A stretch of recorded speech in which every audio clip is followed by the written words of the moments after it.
nuyu ñu ngi waat kon tey jii teew fii ci subaak léegi Abdoulaye Cissé moo fi nekkoon ak ay ganam xam ngeen ko 14e législature tey jii la ñu ko war a installé mais ci subaak léegi yéen a ngi suivre les péripéties au niveau de l'Assemblée nationale à l'hémicycle tout ce qui s'est passé yaakaar naa ne seetaan ngeen ko ci télévision Futurs Médias yéen a ngi continuer di ko seetaan ba léegi mënuguñu procéder au vote de vote yi nga xamante ne war nañ koo amal tànn le président de l'Assemblée nationale ndax nag gis ngeen ko Yewwi Askan Wi naka noonu suba ba léegi ñi ngi indi ñaari wax ci mbirum ñi ministre yi nga xamante ni tey jii ñu ne waruñu siéger au niveau de l'Assemblée nationale indi nañu coow lu bari ku nekk am nga indi nga sa interprétation ana kan moo wax am dëgg wala amuñu dëgg lu ku ci mën a ne ku ci ne mi ngay joxe xalaatam ci subaak léegi honorable député Moustapha Diakhaté mi ngi fi ànd ak sama sœur Aminata Diallo moom i tamit ki ñu fekk si waat ci plateau bi mooy Babacar Ba bëgg a ñebbe du forum du justiciable ngir rek ñu waxtaanee li nga xamante ni moom moo lëmbe tey ji Sénégal foo tourné nit ñaa ngi seetaan ndax assemblée bi ñu bëgg war nañ ko mën a am tey ji lu ci mën a am mooy ne jamono gi Moustapha Diakhaté mën lan la député yi di def ni présentement. Normalement li may gisee demee na ne waa Yewwi Askan Wi enfin waa opposition bi ñooy dem di sànni seen bulletin ñu di ko teg ci suuf alors que ci urne bi lañ ko waroon digal dugutal su fekkoon ne dañ ko def te nekk ci dëgg ça ne pose pas de problème mais ñoom objection yi ñu indi benn wuru ci produire li am tey mooy benn ci problème bulletin yi parce que c'est pas la première fois assemblée am pluralité des candidats du président de l'Assemblée nationale. amoon na 2012 amoon na 2014 surtout avec Cheikh Diop Dione. booba ay bulletins yi bindu tur la ñu def. kon loolee amaat tey. loolu la ñu war a def parce que loolu mooy jurisprudence parlementaire. bi des pour les incompatibilités. un ministre parce que tey la ñu entrer en fonction parce que bu doon statut bi kon bi ñu proclamer résultat yi lay doon te loolu bu ko constitution bi defee. c'est pour protéger le député. ci perspective boobu la nekk il n'est pas entré en fonction. Mais puisqu'il est représentant du peuple il faut lui donner des protections juridiques. Donc mais tey jii la assemblée bu bees bi di entrer en fonction. C'est à partir de ce moment qu'on compte le nombre de jours d'incompatibilité tolérable. Et c'est 8 jours. Kon encore une fois sur les deux points. Yewwi Askan ak Wallu ñoo nekkul ci dëgg. maintenant nag li war a njeew daal ci mbu na la neex ba nga xeeñ man de lii mu xeeñ bittu ma parce que xam naa ne bi ñu le 31 juillet Sénégal yi doon nañu seen loxo ci mais honorable est-ce que nekkoo di prendre position parce que tamit loi parce que boo gisee aussi ku nekk da ngay interpréter interprétation Binta moi je suis un croyant de la République man dama gëm la République dama gëm loi Binta je te rappelle loi moo tax ñu dàq ma banque centrale en 2002 loi moo tax ñu dàq ma banque centrale Macky Sall ñu respecté loi moo tax mu dàq ma ci parti ak cabinet. Ce n'est pas aujourd'hui que je vais me taire devant des gens qui violent allègrement la loi et le règlement de l'Assemblée nationale. Et dans cette affaire-là, l'opposition a tort. Et puis lu ko fi jar parce que le problème c'est le secret du vote qui est important. te lii defoon nañ ko ñun 2014 bi Cheikh Diop Dione nekk candidat. li nekk ci réglementaire bi moo fa nekk mais ñun dañu wut pratique boo xam ne ci lañ jàll mel malheureusement ça devait être intégré dans le réglementaire mais defuñu ko. Mais la pratique parlementaire au Sénégal connaît les pluralités de candidats. Parce que loolu lu ko jiitu lu fi ñoom Aminata Diallo ne ko yor réew mi loolu musul am. waaye nag il faut que ñu attendre ak loolu day am. ñun demuñu d'élection ko ni tëll muy lu nu bett parce que c'est la veille qu'on a appris qu'il était candidat. La secrétaire générale bi fi nekkoon muy Joséphine Diallo woo le groupe parlementaire woo ma woo Fada ñu waxtaan trouver une solution. honorable dinaa ñëwaat rek ci yow le temps ñu demaat assemblée Alassane Ba ma nga foofu ak Pape Djibril Fall député à l'Assemblée nationale Alassane. moo tax ñu doon wax sax. quel est le sentiment qui t'a jàngat bu njëkk bi mooy que ne dañoo gis ne sénégalais yi ba ci kilifa yi nga xam dañ leen dénk dañu nekk dans l'incapacité ñu mën a waxtaan ba juboo c'est-à-dire que dañu nekk ci incapacité am un dialogue serein un débat serein loolu mooy jàngat bu njëkk bi mooy ñi nga xamante dañuy dem ci askan bi dagaan ba pare ñooñu bu ñu leen dagaanee ba ñu ñëw dañoo wane télé boo xam télé nañ ko wuute ay xalaat wuute gis-gis te terewul ñu mën ko def ci yar ak teggin ak xam-xam parce que tey jii li ñu gis mooy saaga yi dellusiwaat na xeex sax gis ngeen ko malheureusement waxante lu bon bi gis nañ ko te Cheikh Anta Diop daf doon wax ne dëgg su àndee ak ay saaga day wàññi doole ji te malheureusement gis nañu incapacité bi nga xamante ni am nañ ko et di rappeler fii ak ñaari fan dañuy célébrer li nga xamante ni moom mooy génn àdduna sax Mame Abdou Aziz Sy Dabakh 14 septembre te boo xoolee li tax mu am solo bokk na ci moom moo doon théoriser l'éthique dans le désaccord mën nañu wuute ay xalaat te waruñu yóbbu ci ñuy saagante ak xaxarante ak xastante loolu mooy le premier élément bi nga xamante ni dafa am beneen bi mooy l'administration de l'Assemblée nationale aussi dañ ko war a pointer du doigt parce que elle aurait dû être beaucoup plus prévenante surtout mu anticiper sur la situation bi nga xamante ni tey c'est vrai il y a un vide juridique qui a été constaté mooy que situation bi ñu am peut-être que mësuñu ci am mais ñoom waroon nañu xam ne éventuellement waroon nañu retrouver avec 4 candidatures ba pare pour la sécurisation du vote beneen bi mooy li kenn ci député yi wax mooy dañoo egg ci benn rupture de confiance boo xamante ni entre les acteurs politiques doy na waar et cette rupture de confiance cette culture du suspicion egg na niveau boo xamante ni gëm naa ne dina jafe dans ce climat là ñu bàyyi xel nag li nga xamante ni ak ñi nga xamante ni ñoom ñoo ñu fi indi mooy askan bi te tey wax dëgg yàlla doon na ma neex trop ñu waxtaane jafe-jafe askan wi doon na ma neex trop ñu waxtaane mbënd mi parce que à l'heure où je vous parle am ñoo am ci mbënd mi lañ nekk xëy na sa foofu lañ ñuy seetaane xëyu ndaw ñi yooyu nga xamante ni tey moo waroon a nekk l'amorce de ce débat de fond là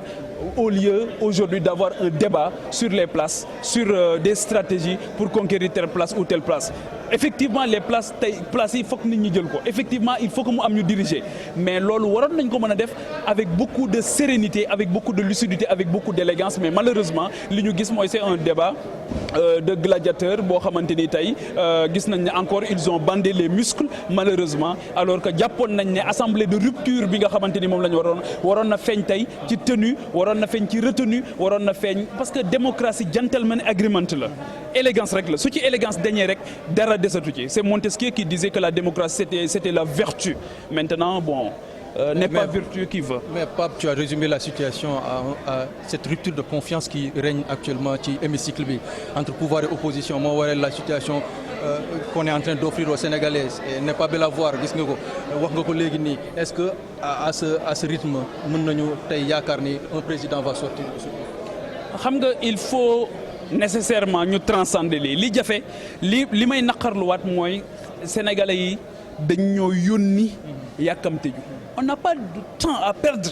c'est ça et aujourd'hui on est en train de perdre du temps sur des questions de procédure sur de la bureaucratie alors que ce que les Sénégalais attendent aujourd'hui mooy une machine rapide boo xamante ni dina mën a jël en charge seen préoccupation ak seen aspiration ce pourquoi nous avons été élus dites aux Sénégalais que actuellement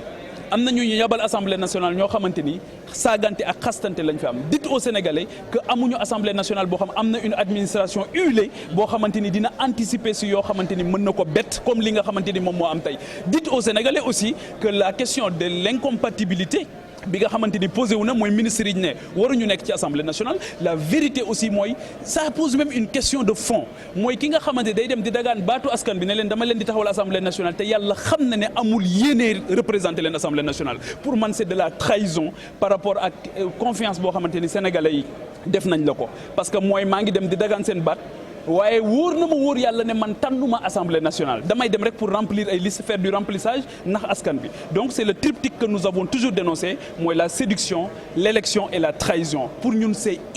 inadmissible leneen li nag mooy j'en appelle aussi à la lucidité et au pragmatisme aussi du côté de l'opposition parce que li ñu sénégalais yi wax mooy ñun ñi nga xamante ni ñoo nekk ci kujje gi wax ne li fi am 2012 ba tey soppi ko mën naa ne te loolu mënta ñàkk il faut aussi qu'on arrive à transcender li nga xamante ni moom mooy les égos transcender li nga xamante ni moom mooy les querelles à la petite semaine transcender li nga xamante ni aussi moom mooy querelle intestine yi nga xam mën naa ñàkk pour s'élever on manque de tey da ngay gis ne jafe-jafe am na pour ñu s'élever wu on est incapable de s'élever au-delà bien entendu de li nga xamante ni wax dëgg yàlla ay xale yu ndaw sax ci jardin d'enfants war nañ ko rus tey saagante bi xastante bi ak boddigonte bi moi en tout cas je suis désolé mais c'est des raisons pour dire davantage aux jeunes qu'on ne doit pas perdre espoir, que les jeunes que nous sommes aujourd'hui, qui ne sont pas suffisamment représentés dans cette Assemblée nationale, ces jeunes-là ont encore 1001 raisons de reprendre leur pays, de reprendre la vie politique bi nga xamante ni tey mënuñu ko bàyyi entre des mains inexpertes wala entre des mains yoo xamante ni wax dëgg yàlla saagante ak xastante rek la mais Cheikh Anta Diop daf doon wax lu am solo dëgg bu àndeek ay saaga day wàññi doole ji te kilifa yaa ngi ñuy seetaan àdduna yëpp a ngi ñuy seetaan donc encore une fois de la tenue de la retenue ñu def ko ci teggin ak yar ak xam-xam xam ne à la fin de la journée ñu ni neen la kenn raxuñu merci. jërëjëf merci beaucoup merci. dégg nga ko Abdoulaye mu nekk Pape Djibril Fall honorable député nga xamante ni tey sentiment bi mu am ci situation bi fi xew mu doon loo xamante ni nag pratiquement ñëpp am la même le même sentiment la même lecture par rapport justement à ce qui se passe dafa neexul ci xol ñu ñëw depuis 10 heures ci ñi nga xamante ni askan wi comme ni mu ko waxee yónni leen yàqamti leen ñu toog fii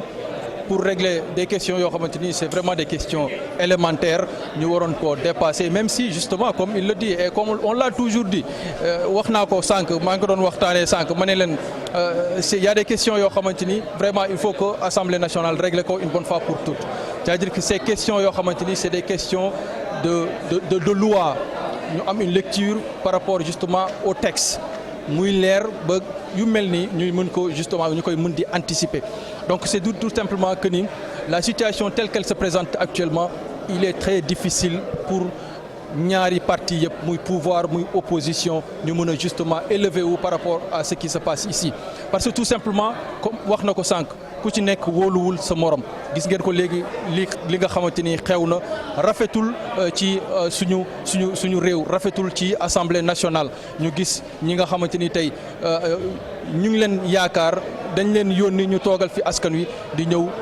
par rapport justement ak li nga xamante ni moom mooy dispositif yi ñu fi teg te ñoom ñun ñëpp ñoo ko moom muy ay micro ak yi ni mel ñu koy justement yàq ci loo xamante ni teguñu ko fenn. Bulletin yi également on a vu ce qui s'est passé ce qui s'est offert cette image qui s'est offerte à nous tout à l'heure nekk na loo xamante ni également lu rafetul la donc yooyu yëpp mooy wane ne kujje gi wóoluwul nguur gi pouvoir bi également wóoluwul kujje gi yooyu yëpp ay calcul politique la et je pense que on doit également pouvoir évacuer ces calculs politiques essayer de passer à l'essentiel bu ko defee dinañu mën a jublu leneen ci yeneen yi parce que aussi il faut qu'on sache une chose bu fekkente ni la ñu nar a continuer ñu nar a politiser cette 14e législature dina jafe lool ci askan wi ñu am li nga xamante ni moom la ñuy sàkku ci ñoom ils ont cette population qui a tout le temps décrié le comportement de nos parlementaires cette population qui a tout le temps qui se dit tout le temps qu'elle ne se sente pas qu'elle ne voit pas l'intérêt de cette Assemblée nationale des législatures yi nga xamante ni romb nañ fi 14e bii nii ñu bëri am ci yaakaar et je pense que ni aussi image bi nga xamante ni tàmbali nañ ko woon askan wi du doon image boo xamante ni vraiment image buy encourager la image buy porter espoir par rapport ak ñi nga xamante ni tey ñu ngi dund ay jafe-jafe bëgg cette Assemblée nationale ces députés qui sont là ñu mën leen taxawu comme il le faut pour que seen jafe-jafe yooyu ñu mën ko weesu donc c'est dire tout simplement que la situation elle est très compliquée pour ñu ñëpp même pour la presse ñëpp la compliqué parce que da ngay xool fajar ba léegi ñu ngi fi mais pour au moins nga mën a joxe lenn lu leer ci li nga xamante ni ñu ngi ko doon xaar fii muy installation bi ak l'élection du président de l'Assemblée nationale c'est tout à fait un problème kon nga gis ne lii yëpp mbiru politique la et je pense qu'on ne devrait pas politiser l'Assemblée nationale même si la politique moom moo ŋànk lii yëpp mais on devait pouvoir justement xool comment faire en sorte de trouver des consensus yoo xamante ni vraiment dina permettre à tout un chacun de pouvoir vraiment se sentir et de pouvoir passer à l'essentiel mais je pense que ni loolu moo am solo kon gis ngeen ko Abdoulaye situation baa ngi nii ñu ngi xaar ba léegi député yaa ngi waxtaan dara xewagul metti na lool ci ñëpp ñu ngi xaar waaye nag lu mu guddi xëy na xel yi dinañ dellu siwaat ba ñu mën a passer à l'essentiel mën a xam kan mooy diriger cette Assemblée nationale comme niñ ko waxee rek on va vous laisser continuer et nous on va commenter à côté également s'il y a lieu de commenter les choses qui se passent ici à l'hémicycle pour que askan wi nga xamante ni ñu ngi ñuy seetaan boobu léegi ñu xam exactement lan moo fi nekk di xew en direct et à temps T comme on dit donc mu ngi noonu Abdoulaye ñu bàyyi leen rek ngeen wéyal ba ci kanam incha allah rabi ñu ñëwaat encore ak d'autres informations par rapport justement à ce qui s'offre à nous depuis ce matin. On te comprend xam naa da nga xaw a xiif ci kanam tuuti dinañ la yónnee pizza bu am solo le temps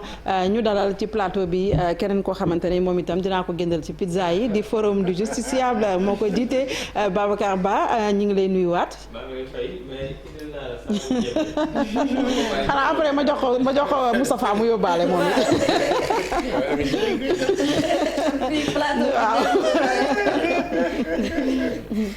ñu ngi lay nuyu aussi bëgg a xam sa xalaat ndax sànq Pape Djibril Fall wax na lu am solo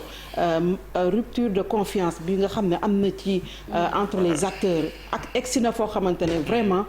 il y a de quoi s'inquiéter. waaw soxna Binta maa ngi rafetlu teew bi ma teew ci plateau bi nuyu également le doyen le président Moustapha Diakhaté nga xam ni. buy wax ci assemblée nationale lépp lu mu wax da nga koy takk téere donc amaana sax mënoon nañu bañ a teew ci plateau parce que depuis ce matin ñoo ngi koy suivre te lu mu la wax ci assemblée nationale mun nga ko takk téere man dafa am ñaari nit ñoo xam ni le président Doudou Wade ak le président Moustapha Diakhaté je pense que assemblée nationale lu ñu ci wax rek bàyyi ko xel keroog bi ñuy mujjee def fii benn émission dernière émission jàkkaarloo te ma bokkoon ak moom maa ngi naan ko yàgg président Doudou Wade da ngeen war a fexe ngeen bind xaatim bàyyil ko fii ñi nga xam ne tey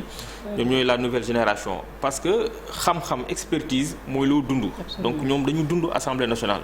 donc lu ñu la ci wax rek c'est parce que am na fu ñu ko teg donc dina baax également ma réitérer ce nouveau boobu ngeen bind bàyyi fii pour que la nouvelle génération mais également député yi nga xam ne dañuy nekk au niveau de l'Assemblée nationale nekk ay jeunes donc dina baax également ñu am ay jumtuwaay di nuyu également madame Diallo Aminata donc plaisir la également ma partager ak moom plateau yi alors Binta man li may njëkk a def mooy damay njëkk a regretter benn acte boo xam ni gis naa ki nga xam ne tey moom mooy le maire de Dakar muy Barthélémy Dias mu def ko ma gis ko mu arraché micro bi nga xam ne tey moom la képp kuy député boo amee looy wax fa ngay taxaw wax ko ci micro boobu wax ko ci micro bi pour que peuple bi nga xam ne tey moo la fa yebal ñu mën la dégg donc man dama jàpp que ni micro boobu dafa am loo xam ne moom lay symboliser parce que ñi ndaw ñu yónni parce que ñi fi nekk ñëpp peuple bi ñoom ñoo leen yónni ñu dem au niveau de l'Assemblée nationale alors peuple bi nga xam ne tey moo ngi toog di la déglu moo ngi toog di la seetaan pour que mu mën a dégg li ngay wax c'est à travers ce micro là donc acte bi mu def surtout koo xam ne bëgg nga jiite Assemblée nationale tu es maire de Dakar donc pour man acte bu ñaaw la nga ñëw jël micro bi arraché ko dem ak moom loolu je pense que c'est des comportements yoo xam ni c'est à regretter. beneen bi ñu fi gis mooy te Pape Djibril Fall wax na ko muy manque de responsabilité ñi nga xam ni ñoom la ñu yóbbu Assemblée nationale. mais loolu damay wax que ni gis nga insolence bi am ci réseaux sociaux yi. insolence bi nga xam ni ñoo ngi koy dund quotidiennement. insanité yi nga xam ni quotidiennement dañ koy dund dañ koy gis à travers les réseaux sociaux moom la ñu commencé indi ci li nga xam te mooy au niveau de l'hémicycle parce que dëgg la Assemblée nationale là je parle sous le contrôle du président Moustapha Diakhaté Assemblée ñëpp xam nañu day am tension dinañu werante dinañu xuloo et puis c'est dans toutes les assemblées nationales même boo demee au niveau dans les grandes démocraties dina fa am mais bu ñu demee nag bay saaga bu ñu demee bay jël ay kaddu yoo xam ni kaddu yu ñàkk teggin la loolu je pense que c'est à dénoncer parce que man dama jàpp que ni dafa am ay ndaw ñoo xam ne ñoo ngi toog duñu seetaan am ay xale yoo xam ni ñoo ngi jàkkaarloog seeni télé di seetaan donc ñoom aussi image yi nga xam ne tey ñoo ngi koy gis au niveau de l'Assemblée nationale dama jàpp que ni image yooyu bu ñu deful ndànk xale yi mën nañ ci roy te loolu aussi je pense que ni nekk na loo xam ne war nañ ci bàyyi xel ñoom nag les acteurs politiques man je dis souvent que ni c'est le peuple qui perd à la fin de la journée parce que ñoom également boo xoolee tey fi ñu nekk au niveau de l'Assemblée nationale man je le dis souvent Assemblée nationale bokk na ci institution yi ëpp solo ci réew mi parce que c'est au niveau de l'Assemblée nationale c'est-à-dire fa la ñuy voter loi yi même le président de la République bu bëggee jël benn loi il faut que loi bi jaar au niveau de l'Assemblée nationale tey lépp lu xew ci réew mi Assemblée nationale la ñuy jëlee loi yi donc Assemblée nationale boobu jàpp naa ni dafa am solo dañ ko war a wekk mais également Assemblée nationale boobu moom mooy contrôler l'action du gouvernement moom mooy contrôler en fait l'action du gouvernement ak les marchés publics tout ce qui lépp lu état bi def c'est l'Assemblée nationale qui contrôle. Assemblée nationale dafa am aussi fonction de représentation moom mooy représenter le peuple donc pour man tey Assemblée nationale wax dëgg yàlla war na am benn image boo xam ni image bu responsabilité te nag loolu que ce soit nga nekk député au niveau de la mouvance présidentielle que nga nekk au niveau de l'opposition dañu war a am le sens de la responsabilité mais également aussi qu'on se fasse confiance ñu am confiance bi parce que lu amul confiance dara amu fa mais li fa xew tey nag wax dëgg yàlla parce que sànq maa ngi dégg je pense que Pape Djibril Fall la mu ni texte yi na leer gis nga cette fois-ci la loi là problème incompatibilité. ñun man compréhension 54 bu ñuy compréhension bu leer nañ laaj am soxna Binta parce que disposition bi li mu wax suba ba léegi le président Moustapha Diakhaté moo ngi koy rappelé. c'est-à-dire que incompatibilité bi c'est après que nga jël fonction. parce que mais boo jëlul fonction mais durant les 8 jours qui suivent par rapport ak la prise de fonction loolu kay en fait pour man c'est très clair. amul benn équivoque. donc loolu pour man c'est limpide c'est clair et net donc aujourd'hui man li ma jàpp que ni mooy parfois nag c'est vrai mun nañ def politique politicienne mun nañu jéem a teg ay stratégie pour mais bu ñu demee nag ba yenn moment ba nar a bloquer Assemblée nationale là également ça devient très grave mais sur ce cas-là je pense que boo jëlee les articles le règlement intérieur article 109 110 nga dem code électoral 163 164 je pense que ni li ñu wax par rapport ak prise de fonction bi moom c'est très clair kii démissionné mooy boo demee ba jël fonction la preuve ñoom kenn jëlagu ci fonction moo tax kenn fayekoogul di donc pour nga mën a jël fonction bu ñu la installer c'est après l'installation dañu mën a wax prise de fonction maintenant après l'installation tu as 8 jours pour que nga mën a wut kenn ku la remplacer je pense que ni ça c'est clair et net donc am na yenn yoo xam ne franchement c'est de la mauvaise foi et ça également il faut vraiment le dénoncer. Aminata est-ce que tey jii li xew Assemblée nationale comme ni ko Boubacar waxee mën nañ ko placer sous le sceau de la mauvaise foi parce que tamit ñu bari tey boo leen déggee dañ ne vraiment jarul woon ñu egsi ba fii article bi li mu wax leer na te yaakaar naa ne ku nekk nag boo ci bëggee indi sa interprétation on s'en sortira plus. Moi je dirais pas mauvaise foi politique moo demee noonu. politique moo metti politique yi ci lu bari dañuy agrippé wu ci yenn yi pour dem ci pour am li ñu bëgg et je crois que loolu moo fi xew même si rafetul ci sunu démocratie mais ci beneen fànn day wone ne Assemblée nationale bi du nekk beneen man li ma ciy décrire rek mooy du dina wute ak yi fi nekkoon parce que yi fi nekkoon depuis 1960 majorité ñi président moo koy am te majorité bu confortable lay am bii nag benn nit rek nga ëppale maanaam benn nit boobu bés bu absenté rek yàqu nga waruñu dem foofu ñun il nous est arrivé en 2012 ñu voté wala ma gis waa PDS voté ay loi yoo xam ne ni majorité moo ko indi parce que intérêt national bi mooy primé xam ne ni lii intérêt mais lii ma gis ci assemblée bi bu ñu moytuwul yu bari loo xam ne intérêt national sax lay nekk nit ñi fee lañ koy teg du ñu set intérêt national intérêt politique lay nekk ci lañ jëm te loolu dañ ko war a xoolaat te am na anticipation yu bari man j'ai vu beaucoup de cafouillage de l'administration parlementaire j'ai pas compris c'est quoi son rôle finalement parce que ñoom rôle bi ñu waroon a jouer wuñ ko. ban rôle la ñu waroon jouer. parce que xam nga balaa ñuy egsi fii da ngay dégg ay candidature d'habitude bu ñuy egsi le matin ñun ba ñuy egsi le matin di nga gis ne les présidents de groupe ki nekk secrétaire général day poser déjà des questions pour xam kan moo war a nekk président de groupe fii te kenn du ko bañal dañ ko koy wax dina leen réunir wax ak ñoom donc dialogue bi day commencer avant séance bi di commencer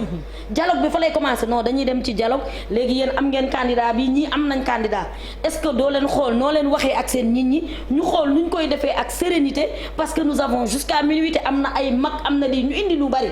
ku nekk dem waxtaan ak seen même bu dee dina am ay coow ñun 2012 même débat 2014 même débat mu ñëwaat en 2022 c'est honteux mooy débat bii nga xam ne ni affaire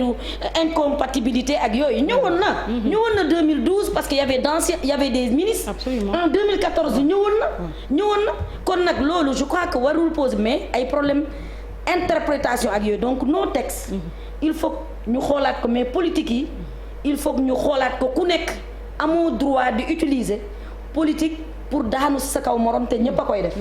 muy majorité muy ñeneen mais tey Binta man je pense que majorité tey moo war a wàcc parce que noonu lañ daan def bu ñu gisee ne fii tey blocage dina am majorité day wàccee boppam ba am li mu bëgg mooy ñu voter mu jàll parce que c'est un décret qui fixe l'installation de l'Assemblée nationale te bu continuer ni amul njëriñ peut-être l'image que ça donne du Sénégal en ce moment ñaaw na mais assemblée la malheureusement ñi daan wax ne ni saaga yeeg yooyu tey ñoom ñoo nekk ci saaga yi c'est ça peut-être qui est malheureux ils auraient pu ne pas accepter egg foofu ñoom am seen sang-froid ba ñu continuer waaye nag man administration assemblée comprendre ma leen Benno Bokk Yaakaar aussi comprendre ma leen parce que ñoom ñoo am majorité ñoom ñoo war a anticiper sur ce qui va arriver et à l'assemblée la majorité a toujours anticipé mais qu'est-ce qui s'est passé aujourd'hui ba ñoom anticiper wu ñu xamoon nañ ne nii lay demee parce que avant depuis le 31 juillet même avant le 31 juillet ñëpp gis nañ ni Yewwi Wallu voix bi ñu jël xam nga kon yow mi nga xam ne yaa am majorité yow loolu da nga koy prévoir war nga xam ne ni ñoom dañu ñëw pour yombalal la nga jël sa ay sa avant-garde pour xam question bu nekk ëllëg noo koy tontoo ñun il nous était arrivé sax ñu jox ñu ne Aminata Diallo yow diw bu yëkkatee loxo yow tontu ko ci lii mais dafa am solo ci assemblée xam nga waaw tontu ko ci lii ñu ne diw tontu ko ci lii mais gis nga bu ngi naan yaa ngi génnee secret xam nga loolu yëpp da cee am solo loolu expérience loolu lay jëriñ mais majorité loolu lay jëriñ majorité dafa am rôle bu mu war a jouer te tey majorité bi joué wul rôle bi mu ngi mel ni moom mooy opposant te amul njëriñ amalu ko intérêt parce que bu continuer nii loi bu mu dugal du jàll président bu bloqué woon tey sax assemblée maara deytaal yi lañ koy wax ce serait dangereux un précédent dangereux bu ko kenn jéem bu ko kenn xalaat xam nga fan lañ toll dialogue ku nekk xam sa place ku nekk am retenue parce que bu ñu bloqué ba yenn yi dañ daan lâché ne nañu continuer rek seet ci sénégalais yi parce que bu boobaa ku nekk ngi xool réseaux sociaux de ñi ñaa ngi mer sénégalais yaa ngi mer kon ñii aussi ñi fi toog nañu xool sénégalais yi bàyyi ci xel xam ne ni politique la waaye na dëgg ci la koo wóoluwul moom lu mu la tegal da nga naan du dëgg looloo fi xew comme Pape Djibril ni mu ko waxee manque de confiance boobu moo indi Barthélémy ne moom bulletin am kenn dugalu ko kon wóoluwul gars yi changé ko kon bi ñu ko changé man je pense que fu mu ne nii nañ def interruption de séance ñu woo les présidents de groupe parlementaire ñu dem ñu waxtaan ak la présidente de séance ut solution ku nekk dem wax ak sa groupe parlementaire loolu mooy njëriñal Sénégal loolu mooy njëriñ aussi ci député yi mais Benno Bokk Yaakaar nañu xoolaat seen toogin te am beaucoup de retenue muñ moo gën ci ñoom moo gën ci réew mi parce que il faut que mu am ku war a lâcher te ki war a lâcher mooy ki yor majorité yaa am doole bi yaa war a lâcher. on a comme l'impression Moustapha Diakhaté que Yewwi Askan Wi ak opposition bi ba fa nekk ñoom ñoo gën a indi rigidité au niveau de l'Assemblée nationale parce que subaak léegi on a vu ce qui se passe on regarde les télévisions bu ñu demee ba ne ministres yi tant que ñu ngi toog au niveau de l'hémicycle vote du fi am on a vu que arraché nañu ay micros beaucoup de choses se sont passées xeex nañ fa simi nañ fa ay garam bu def nañ fa lu nekk quand même aussi loolu tamit du image bi nga xamante ni moom la sénégalais yi bëggu ci assemblée bu bees bi. gis nga bind li xew assemblée nationale su ak léegi. blocage beeg yëpp. la responsabilité incombe à Yewwi et à Wallu ñu nekkul ci dëkk. la loi est claire ñun 2014 quand Cheikh Diop Dione a été candidat. Il a fallu effectivement trouver un moyen pour éditer des bulletins de vote pour les candidats parce que bulletin uninominal la bulletin ba nit ñi bind turu nit. On l'avait fait, on devait non bulletin de Moustapha Niasse, bulletin de Cheikh Diop Dione. Mais ci lañu voté bu dee affaire incompatibilité la loi électorale le principal référentiel en matière électorale le code électoral mais parle d'entrée en fonction c'est à partir d'aujourd'hui kon sur les deux points c'est Yewwi Askan Wi ak Wallu ñoo nekkul ci dëgg keneen lu waay wax la ne da nga wax lu neex ñoo nekkul ci dëgg li wax léegi mais c'est scandaleux un ancien député maire de la capitale du Sénégal qui arrache un micro dans l'hémicycle à l'Assemblée nationale mais c'est inacceptable ça gis nga Binta Sénégalais daañu ko xam te daañu ko gën a xam daañu xam ne dóor nañ seen loxo ci ëkk le 31 juillet 2022. mais léegi pour éviter mu am blocage léegi qu'est-ce qu'il y a lieu de faire. waxtaan man de li ma xam mooy non moi je suis d'accord avec Binta avec ma fille Aminata. man de wax dëgg daal daan waxtaan. man yoroon naa 125 députés. 125 députés xam nga lu ma bëgg mën naa ko am. waaw man ñi ma daal waxtaan sax mooy waa Benno.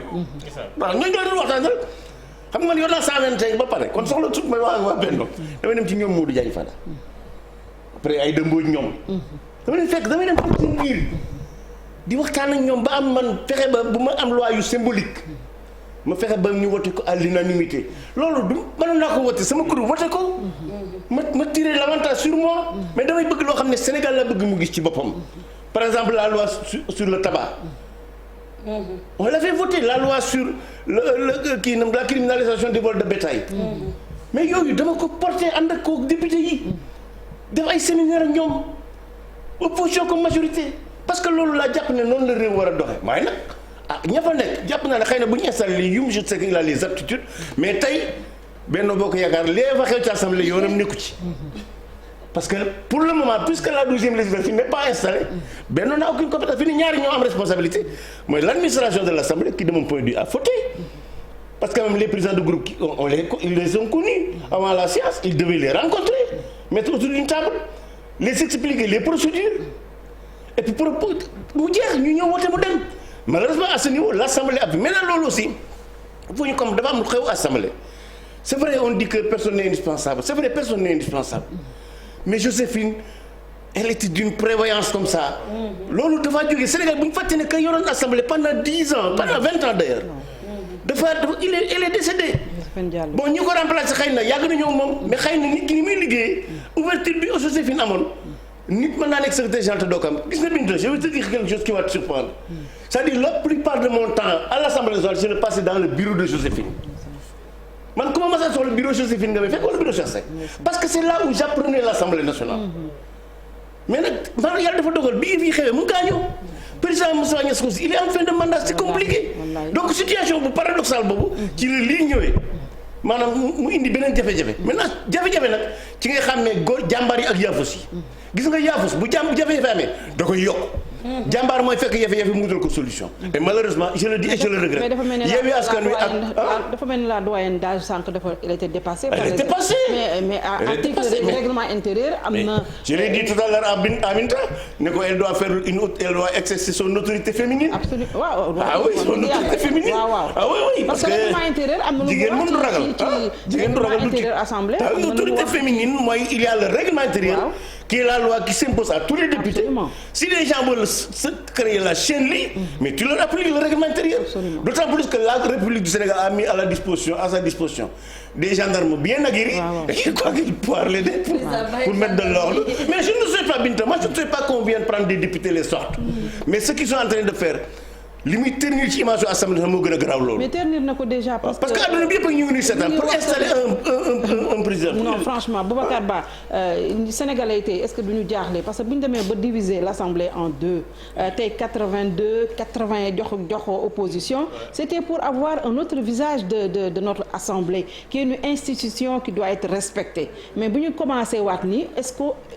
on est tenté de se demander si rupture bi ñuy xaar dina am. mais déception la Binta mais xam nga man pour man le problème fondamental mooy que ni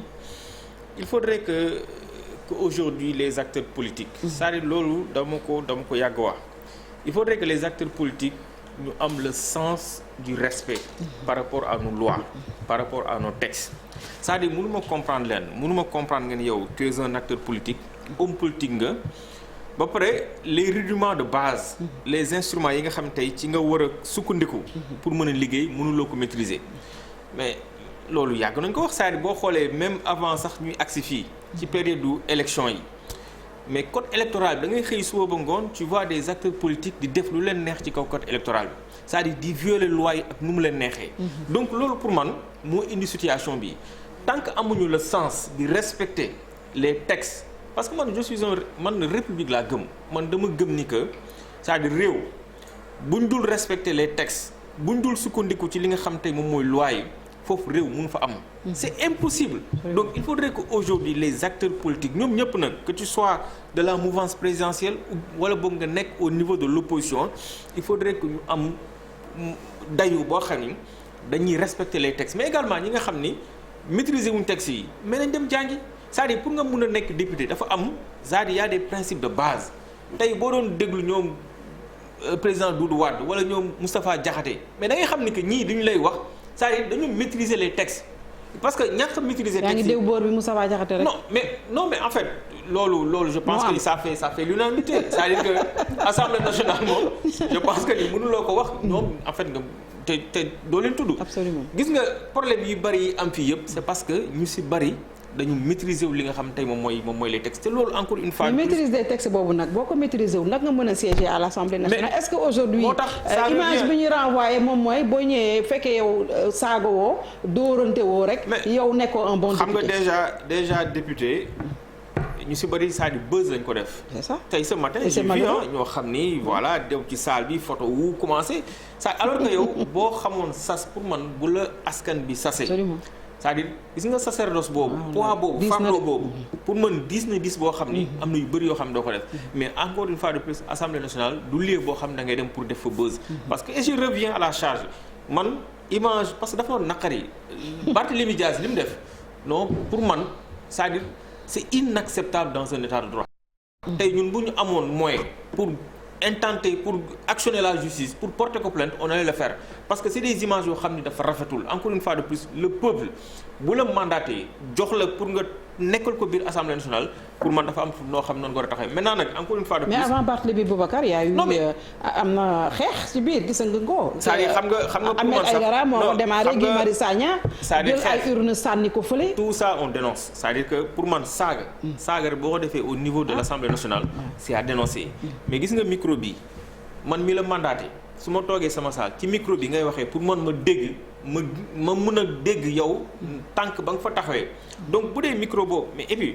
lii tey bu ñu ko réglé wul ça va faire jurisprudence maintenant ku ñëw bëgg a wax tu peux arracher tranquillement le micro nga dem toog ça y a des comportements yoo xam pour man c'est inacceptable mën nga xuloo mën nga wax lu la neex mais boo demee nag bay yàq matériel bi parce que ça micro bi état du Sénégal ku jënd moom jënd ko donc pour man ak nu mu mënti demee il n'avait pas à arracher le micro dem di ko yóbbu donc yooyu c'est des actes yoo xam ne dañ ko dénoncer encore une fois de plus député yi nañu dem ñu maîtriser textes yi jéem a conformer wu ak li nga xam te moom mooy loi yi parce que réew encore une fois de plus tant que loi yi respecté wuñ ko foofu jàpp naa ne état de droit mu en tout cas Aminata Diallo nit ñi sénégalais yi dañu bëgg à travers seen vote du 31 janvier du juillet du mois moom mooy ne ñu def le buzz par la compétence parce que sénégalais yi sonn nañu sonn boo xamante ni vraiment ils ont coupé la poire en deux ni mu koy waxee la formation fu mu toll nii dafa am importance munoo ñëw assemblée nationale maîtriser woo les textes xamuloo lu ñuy wax ba pare nag nga ne da ngay représenter le peuple la formation moo war a nekk aujourd'hui au cœur du dispositif parlementaire. loolu dina ñëw Binta parce que ku nekk foo commencer rek da nga fay bees ñun ñii ba ñu ñëwee assemblée beesoon nañ fa xamuñu woon loi xamuñu ko woon mais amoon nañ tenue ak benn retenue bu ñu am par rapport à la fonction de député parce que c'est pas la moindre. foofu mooy wax ji mais bu ñu demee ba dénaturer fonction bi nag loolu mooy problème bi te tey loolu moo fi xew mais ku bëgg nag ñu def la saagakat ci assemblée ñu étiqueté la saagakat saagakat ngay doon de ba 5 ans yi jeex après kenn du la faale laajal président loolu ñun ñaan ñu ko yàlla parce que ñun am na lu ñu dugal ci politique te am na lu ñu bëggal suñu réew te dañu am trajectoire donc nit ki aussi da nga war a xool ci sa trajectoire nga continuer ca loola parce que buñ la taxé saagakat rek saagakat ngay doon 5 ans ñu taxé la d'indiscipliné nekkal indiscipliné mais am na ñoo xam ne ni seen retenu la ñuy àndal ñu civilisé la ñuy nekk ñun tontu nañ fi ba tàyyi ay député mais dañ koy civiliser wax ko ni mu gën a rafetee mais bu fekkee ne nii la tamit mooy loolu c'est regrettable mais je crois que xanaa d'ici quelque temps jàpp naa ne bu ñu waxtaanee ak les présidents je crois que dinañ gën a rafetal affaire bi parce que quel que soit Alpha man je pense si Benno Bokk Yaakaar bi ñu nekkoon ñun bu dee moom moo fi nekk je pense que élection du président day am ala kulli aadin mais bu fekkee ne nag nekkatuñ ko du am te ce serait dommage ce serait un grand précédent pour l'histoire parlementaire du Sénégal li may wax dama koy waxaate dee mooy ne Benno Bokk Yaakaar moo nekk ci position boo xam ne ni voter président bi moo ko arrangé Yewwi Askan Wi wàllu dañuy opposé wu ma wax ko te dee te yàlla rek a tax dañuy opposé wu bu fekkee ne dañoo jël arène politique bi yóbbu ko ci assemblée yow mii nga xam ne ni yaa nekk majorité président si yow la yaakaar yow yaa war a wàccee sa bopp wàññi lu bari ba nga am li nga bëgg tey après nañ ñu door a dem ci leneen mais lii jàpp naa ne mënta continuer. lan moo tax nga ne Benno wàccewul boppam non parce que li mu ñëwee xam nga déjà cafouillage bi am manque d'anticipation bi am ndax administration bi quand même bu amoon faute ñii ñoom président Diakhaté yàgg nañ fi rectifier gars yi de waaw parce que moom ba muy ñëw 2012 xamu ci dara mais il s'est entouré d'anciens députés qui avaient xam nga ay expérience mais ñii tey bu ñu ñëwul indi ay anciens députés expérience Barthélemy am na expérience mais Barthélemy ñun ñëpp xam nañ yàlla nii la ko bindee nii lay defee kon waroon nañ xalaat ne ni yëf yi tey du yomb kon ñu jël ñu anticiper absence su président la secrétaire générale feeñ na bu baax a baax mais loolu faute lourde la parce que warul woon feeñ parce que amoon na un secrétaire général adjoint koo xam ne depuis 2012 mu ngi fi kon même bu dee yenn ngalaj yi amu ko woon mais ñi nekkoon autour waroon nañ xam ne tey nii lay demee ñun ñii xale yu ndaw yi sax xamoon nañ ne tey journée bi du journée bu yomb kon ñu anticiper groupe yëpp anticiper ñu commencé waxtaan en amont parce que loolu kese mooy décanter situation bi bu ñu jalagowul situation bi du décanter wu nit ñi bu ñu waxul ak nit ñi situation bi du décanter wu te nañu xool aussi li ñu bind ci réseaux sociaux yi sénégalais yi ñu ngi leen di seetaan loolu yëpp dañ ko war a xool mais lii rafetul ci image mais politique yàlla moo def ne politique bi dañuy wax lii ñu def lee dañuy jël politique bi ñun ñëpp ñoo waxoon ne dañuy bëgg assemblée de rupture assemblée duñ fa politique dañ fay nekkal peuple bi waa léegi politique bi moo nekk fu mu ne nii ci assemblée du peuple bi léegi nag naka la ñuy def ba indi peuple bi ñu xalaat peuple bi leen voté loon foofu mooy coow li te foofu intelligence moo ko nar a indi kon nag ñu ngi xalaat ne ni les présidents de groupe war nañu mën a waxtaan diisoo pour wax ak yeneen députés yi te députés yi xam ne aussi sénégalais yi ñu ngi leen di seetaan mais le monde entier mu ngi seetaan te politique jarul yéen nii mais rupture de confiance entre politique bu amee nii rek lay demee te yàlla nañ ci yàlla musal te yàgg nañ ko wax. Aminata Diallo yow keroog mu lay mujj dalal fii yaa ngi ma doon wax ni yaa ngi takk say bagages au niveau de la mairie parce que Barthélémy bi mu ñëwee daa dàq képp ku jàppale woon Soham Wardini waaw man xam nga man combat de principe bu jotee dama koy dox man du ma wàccu di lekk man dama ànd ak Soham El Wardini te dama mës a xeex man ci sama àdduna que jigéen dañ ko war a ñoñal ñu ànd jàppoo ba dëgër ma jàppale ko ba fin mais taxawu Sénégal laa bokk bi législative jotee Barthélémy moo nekkoon tête de liste man bu ma dàqee ci mairie bi yorul sama wërsëg dàq na la wala dàq la dàq na ma ci mairie bi jël na oto jël na lépp mais yàlla mu ngi fi te ñun ñoo ngi fi te ñun ba ñuy jàng politique du woon pour nit wala nit ñun ba ñuy jàng politique ñu ñuy wàccee def ñu ay pionniers ñuy jàng Pape Babacar Mbaye yore ñu Khalifa Sall continuer ko man Khalifa la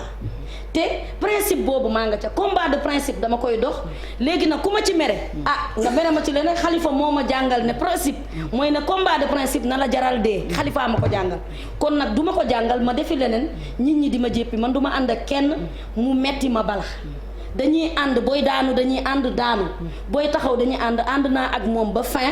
mais nag taxawu laa bokk législative nekk naa ci biir taxaw ñu continuer suñu liggéey Barthélémy nekk maire de Dakar bu ko neexee mu dàq ku ko neex waaye man faalewu ma dàq ak leneen taxawu laa bokk je continue d'être une membre de Yewwi et continue mon travail comme il faut parce que je suis Khalifa Sall et ça continue donc yeneen ñi amul problème man am naa métier donc métier moo gën a am solo loolu moo tax politique yi yeeg xale yi nañu jàngi loolu moo tax ëllëg buñ la jëlee ci dara du la naqari doo fi nekk di saaga kenn dégguma ma saaga kenn dégguma ma wax parce que loolu lañ ñu jàngal ñun dañoo am métier kon ñu ngi ci suñu ay métier continuer suñu liggéey te leneen ak leneen te waxuñu la te terewul bu ñu dajee sama camarade la sama frère dañuy nuyante dañuy souriirante kuy am gàcce du man dëgg la alhamdulilah am na solo loolu métier formation dafa am solo Moundiaye Cissé fekk si nañu si plateau bi édition spéciale suba ak léegi assemblée nationale installation 14e législature boo xamante ni ba léegi mënul antu Moundiaye Cissé jiite ONG 3D maa ngi lay nuyu di la dalal jàmm ci plateau bi. jërëjëf Binta maa ngi lay nuyu di nuyu également ñu ma fekk ci plateau bi sama grand Moustapha Diakhaté sama xarit Babacar Ba. ak sama xarit honorable député Aminata Diallo di nuyu également ñi seetaan yëpp à travers TFM. waaw déjà naka nga sa impression si li xew ci suba ak léegi ci assemblée nationale. oui sama impression c'est pratiquement habité sénégalais yëpp parce que pour man dafa bari ay failles yoo xamante ne ni ay failles sur le plan organisationnel la d'abord. failles sur le plan institutionnel. ensuite il y a ni problème comportement individu la faille sur le plan organisationnel mooy que comme ni ko Aminta waxee waroon na mën a am anticipation déjà ñëpp xamoon nañ ne dina am plus de 1 2 3 candidats je crois que waroon na mën a tax mu am des réunions préparatoires parce que lii honorable député yi peut-être réeroo mbir mooy Sénégalais yi à travers leur vote dafa mel nañu doon lancer benn signal les acteurs politiques que war ngeen dialoguer Sénégal dafa toll ci nit ñi di waxtaan. et li nga gis muy blocage ñàkk waxtaan aussi am na ci. donc pour man déjà comme ni mu ko waxee waroon na mën a am et je dis même président Moustapha Niasse avant muy dem et puis war nañ mën a xool ni ñuy defee passation de service yi. ba bi ñuy jëlee ci biir président beneen président ñëw et war nañ mën a xool nan la ñuy tëggaatee règlement intérieur bi même ki nga xam ne du woon ku fiy jógee du député. mais mun na def transition boo xamante ne nii. et mun nay présider. ki fi jógee di présider première session bi même bu dul député. parce que li ñu gis fii mooy gis nañ ne aussi peut-être femme bi koy présider même bu fekkee doyen d'âge la moo tax mu koy présider. manque na expérience xam nga ñëw assemblée bu mel nii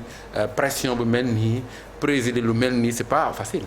tey mun amaan na bu fi président Niass nekkoon comme président mun na. regarde avant ñu def déjà annoncé def suspension de séance temps bi mu jël yëpp. il a fallu que Seydou Diouf génne ak Mamadou Lamine Diallo wax leen ay yoon nu ñu mën a jaar. et là je pense que wane na manque d'expérience d'abord qui préside travaux yi. doon jar na ñu def xoolaat règlement intérieur beneen bi mooy règlement intérieur assemblée yàgg nañu wax ne dañ ko war a tëggaat. parce que dafa nekk règlement intérieur boo xam dañ ko hérité ci trajectoire parti unique. ba pare mettre ñu ko à jour actualiser wuñ ko. booy xool li ñu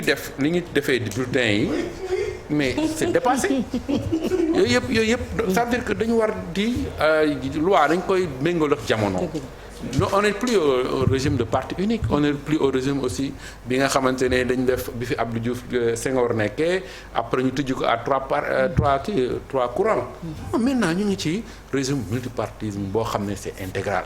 war nañu mën a sóor ne assemblée war na mën a am 4-5 man imagine mu ñu amoon 10 candidats mais boo xoolee bulletins yi c'était pour surtout voter des lois. nga am oui je suis pour wala non je suis contre wala je m'abstiens. mais bu fekkee ne am na situation mel nii waroon nañ mën ko anticiper. maintenant bu loolu amee bu loolu xasee am anticiper dara mu Ndiaye nga baal ma il faut nga am ci aussi ñu bari dañuy nëbbatu. non mais c'était clair c'était clair qu'il y aurait plusieurs candidats. Voilà. parce que même bu fekkee ne Benno Bokk Yaakaar xalaatuñ fa woon ñetti candidats mais opposition bi ñëpp xamoon nañ ne du ñu am benn candidat ça c'était vraiment connu d'avance. et même au-delà de ça dañu war a légiférer au-delà de ça. wane ne ëllëg mun na am parce que ñoom Moustapha Diakhaté mi dund nañ ko. 2-3 candidats même au sein de Benno Bokk Yaakaar. mu am 2 candidats. loolu la ñu war a mën a xamee ne même au sein de la majorité. mën na am ñaari candidats. dund nañ ko avec le petit frère du premier ministre Cheikh Dione. donc mës nañ ko dundaat ko mais ñu toog année yooyu yëpp tiré wuñ ci ay Sénégal du ñu capitaliser. dañu war a bu ñu dundee benn situation bañ ko dundaat looloo ñu dal ci mandat bi. c'est-à-dire que bu ñu dundee dara dañ ko war a capitaliser xool quels sont les problèmes. anticiper ci ba nga xamante ne. tey ji waruñu woon nekkat di wax ay waxu 3e mandat. bu fekkoon ne jël nañu li ñuy dal par exemple ci Ablaye Wade. tëgg ko gëstu ci def ko ba nga xamante ne am na benn approche inclusive ñu bindaat article 27 bi ba nga xamante duñ ci ñëwaat. mais lan la bu ñu xasee romb problème bi. fàtte nañ ko. évaluation gis nga problème blocage bi bu ñu ko passé. fàtte nañ ko. c'est ça le drame. et pour man c'est trop facile de dire aussi Aminata que bon parce que Joséphine nekk fii moo tax affaire yi dox man je suis pas d'accord parce que Joséphine yàgg na fi nekk si muy am blocage. combien de fois la fi am blocage Joséphine nekk fi président Niass def suspension de séance ñun ñu waxtaan. loolu bari na c'est-à-dire que aujourd'hui mais société civile nag foofu la war a intervenir pour bu fekkee les politiques ñoom loolu moo leen loolu bu ñu rombee rek fàtte nañu le rôle de la société civile. mais on l'a toujours fait règlement intérieur bu ñaar lañ ci def ay séminaire tëggaat ko ba mu mat. même du temps de Mouhamadou Mbodj man bokk naa ci. ñu demoon liggéey ko ba mu nekk teg. avec 200 recommandations. ñu teg ko mais après président bi soog a ñëw boo ko changé règlement intérieur day def ne c'est contre lui. parce que day wàññi pouvoir président assemblée nationale day wàññi pouvoir si par rapport aux députés parce que booy tëggaat règlement intérieur da nga ciy def ay réformes yoo xamante ni dafay créer benn transparence dans la gestion de l'assemblée créer également benn éthique créer également benn participation dans les prises de décision. Oui, c'est ça. Mais c'est ça. La responsabilisation des vice-présidents. Des vice-présidents et tout. Alors, bari na yoo xamante ne ni ñun bi ñu tëggee avec les plus de 208 recommandations j'étais avec Mohamedou Mbodj du Forum Civil on a dépensé de l'argent avec l'appui de l'USAID et tout ça. Mais après fan la mu ñu si tiroir yi. tiroir yi et après même législature bi avec ñoom kii ñu fi nekk def nañ avec professeur Khouma dem nañ Saly ak Seydou Diouf ñu nekkoon président commission des lois ñu jëlaat loi yi règlement intérieur bi tëggaat ko teew indiwaat teg bu ñëwee dañuy jël toog bon waaye on en reparle dugalaat ci tiroir yi c'est ça le problème du Sénégal et avec ça va être un éternel recommencement alors donc ce qui se passe aujourd'hui donc war na tax après ñu xool ne war nañ réformer justement le règlement intérieur ba mu méngoo doxinu Sénégal en matière d'avancée démocratique parce que situation bi doonul woon am bu fekkoon ne tey ji Benno Bokk Yaakaar am na une majorité confortable boobaa ñii dañuy gedd dem ñoom ñu voté mais actuellement nii mu nemee une majorité étriquée alors c'est pas facile pour Benno Bokk Yaakaar donc moo tax mu war a dialoguer c'est le moment mu am dialogue entre et puis loolu message boobu leen Sénégalais yi woon ne leen on veut plus d'une assemblée où il y a une majorité mécanique qui décide etc. On veut une assemblée où l'opposition et le pouvoir discutent et donc c'est un signal fort et donc de ce point de vue waroon nañ mën a commencer déjà les discussions maintenant leneen li mooy les points de désaccord mais c'est des points de désaccord yoo xamante ne nii c'est pas insurmontable par exemple côté bulletin yi wax naa ne bon comme demoon na ni y a eu des jurisprudences entre guillemets parce que ñii bi mu leen dalee dañ ko def ay bulletins yoo xam ne bulletin uninominal ñun ñuy voté parce que même si la loi prévoit 3 bulletins avec le bulletin blanc et le bulletin bleu avec l'autre bulletin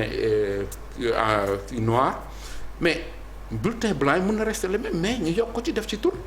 bu fekkee ne même dañu ne pour ñu mënul lire français ñu mën nañ bind français bind arabe mais ça veut dire qu'on peut trouver des solutions. Absolument. Maintenant beneen bi mooy affaire député yi. affaire député yi aussi je pense que boo waxee dëgg rek te yàlla tax dafa am deux choses yu wute. dafa am la prise de fonction et le mandat. Le mandat commence dès la proclamation des résultats par le Conseil constitutionnel et c'est là qu'on parle d'immunité pour le député. Maintenant la prise de fonction démarre à partir de l'installation. C'est comme par exemple quand on fait l'élection. On a fait l'élection des maires depuis le 23 janvier. Mais ça ne veut pas dire qu'ils pouvaient prendre des actes. Combien de maires ont été élus et que ñu ngi commencé mën a poser ay actes mën a def benn arrêté de nomination rek une fois que le préfet les installe. C'est la même chose quand le président de la République est élu. Et le président de la République en général est élu au mois de février. Mais il prend fonction en général au mois d'avril. bi ñu ko investir. Ablaye Wade bi ñu ko investir bi mu gagné élection yi en 2000 mais jëlul fonction ci saa si. Abdou Diouf moo continué woon di présider. foofu jëlagul fonction mënul jël benn acte concernant son élection. bi ko conseil constitutionnel élire ba installé pare si lay mën a jël fonction si la mën a poser un acte bu significatif par rapport à sa fonction. C'est la même chose pour les députés. Mais bu demee noonu aussi mu nar a indi blocage le président de la République peut anticiper. Pourquoi le président ne prend pas un décret pour dissoudre le gouvernement?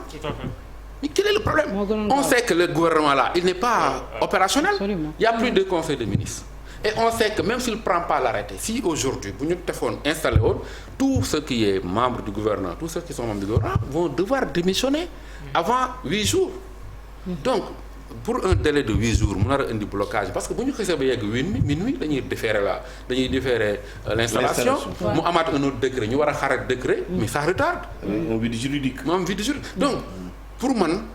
le président rien ne pouvait l'empêcher même ba moment bi mu am ni mu def un décret pour dire que le gouvernement est dissous. coow li jeex. Mais attends ça veut dire que il y a toujours des perspectives ouvertes yoo xam ne ñun ñi mën nañ ci jaar mais les lois sont faites. mais dafa mel ni Seydou Diouf sànq dafa ne bu ñu demaatee waxtaan ba ñëw nañ jël suñu ay responsabilités. mais jël seen responsable c'est pas faire le gendarme non je suis désolé. non parce que loolu moom ce serait un échec c'est-à-dire que tey jii. parce que la loi leur permet avec le président de dire voilà tout ce qui perturbe allez dehors mais ce serait encore plus grave. que mu nekk loolu ça veut dire que ñun on va vers une guérilla parlementaire. ça veut dire que bu ñu waree voter bu ñu demee vers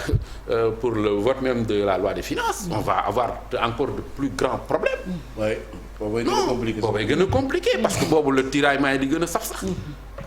mais donc ça veut dire que aujourd'hui le président de la République aussi doit prendre ses responsabilités quoi. c'est aussi de dissoudre le gouvernement mu jeex. mu gën a gaaw. na ko dissoudre parce que muy jël décret bi pour dissoudre le gouvernement mu affaire coolee bi affaire bulletin yi aussi je crois que de part et d'autre war nañ mun def ku nekk def ay concessions. muy opposition muy pouvoir pour aller vers le vote parce que ku la à la kulli àlli dina am vote. donc autant pourquoi ñu koy retarder Sénégal yi dañ di xool mu am ay comportements yoo xam ne aussi c'est des comportements yoo xam ne c'est regrettable. de la part de l'opposition comme du pouvoir. parce que quand même ñun mënuñu nekk 17 millions d'habitants. si 17 millions ñu jël si moins de 10%. 1% parce que 165. 1% ne leen yéen. la ñu bëgg ngeen toogal ñu représenter ñuy am comportement yi day nii. mais c'est honteux. ça veut dire que war nañu ñoom xoolaat seen toogaay député yëpp majorité comme opposition. anticipation bi mu doon wax ak yooyu ak réforme en profondeur. su amul moom rek yaakaar naa ne rupture moom. non en fait le doyen Moundiaye je pense qu'il a tout dit hein. Ouais. Mais c'est vrai c'est-à-dire il faut toujours dialoguer pour trouver des solutions. Parce que le président Moustapha Diakhaté moo ngi koy wax léegi bi mu leen dalee. Il y a eu des consensus. Mais faudrait-il que aujourd'hui que les acteurs politiques soient de bonne foi. Xam nga parfois bu fekkente ni